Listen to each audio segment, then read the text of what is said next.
Chapter 6 Dhyana Yoga, Controlling the Mind and Senses. Krishna continues, the person who works in this world without needing or expecting reward is both a sannyasi, true renunciate, and karma yogi, action yogi. But the person who merely refrains from acting in this world is neither of these. You cannot just discard worldly duties. You must do them to the utmost extent of your human capacity for excellence. Arjuna, renunciation is in fact what is called right action. No person can become spiritual without renouncing all desire. Know that the self can be both friend and foe. A friend when used to conquer the mind, senses and body. A foe when it drags one into the mind, senses and body. True self, Atma, is the ally. The ego mind self is the enemy. The person who is self-controlled and has attained peace is equally unmoved by heat or cold, pleasure or pain, honor or disgrace. They who desire nothing but wisdom and spiritual insight, who have conquered their senses, and who look upon with the same eye upon mud, stone or gold, is the true yogi.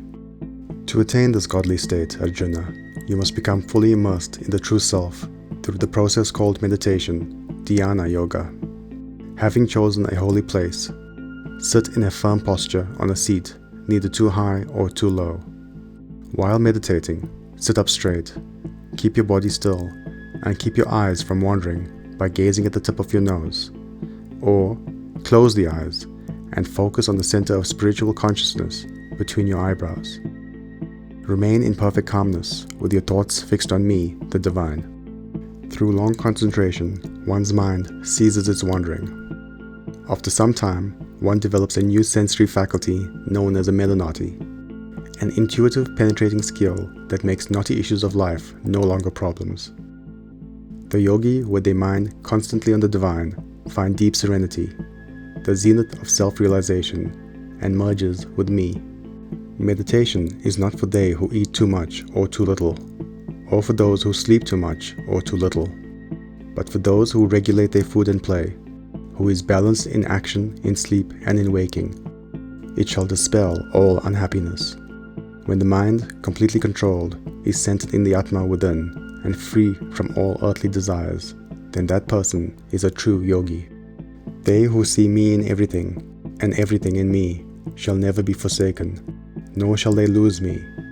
Arjuna interrupts, I do not see how I can attain the state of calmness which you speak of, Krishna. My mind is restless and stubborn. It is like trying to control the wind. Lord Krishna replied, you do know the nature of the mind, Arjuna. It is fickle and extremely difficult to restrain. But with practice and renunciation, it can be done. It is not possible to attain self-realization if a person does not know how to control themselves. But for they who, striving by proper means, learn such control, it is possible. Arjuna asks, they who fail, whose mind falls from spiritual contemplation, who does not attain perfection but retains their faith, what of them, my Lord? Lord Krishna replied, spiritual work is never wasted. There is no destruction for them, either in this world or the next. No evil fate awaits they who tread the path of righteousness.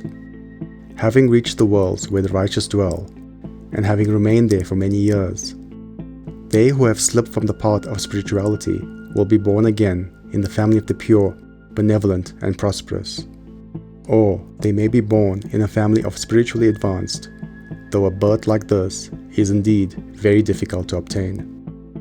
Then the experience acquired in their former life will revive, and with its help they will strive for perfection more eagerly than before. Then, after many lives, the student of spirituality, who earnestly strives, and whose sins are absolved, attains perfection and reaches the Supreme. The yogi moving towards divinity is deemed more highly evolved than ascetics who practice severe penance, higher than the learned ones who know the scriptures, and above the ritualists who perform their rites seeking favors. All of these are to some extent still entangled in desire. Know that the true yogi has chosen a great yet attainable ideal in life, to turn Godward, to constantly and consciously move towards divinity. Thank you for watching so far. I hope you enjoyed. If you did, please hit the like button. If you're new here, please subscribe.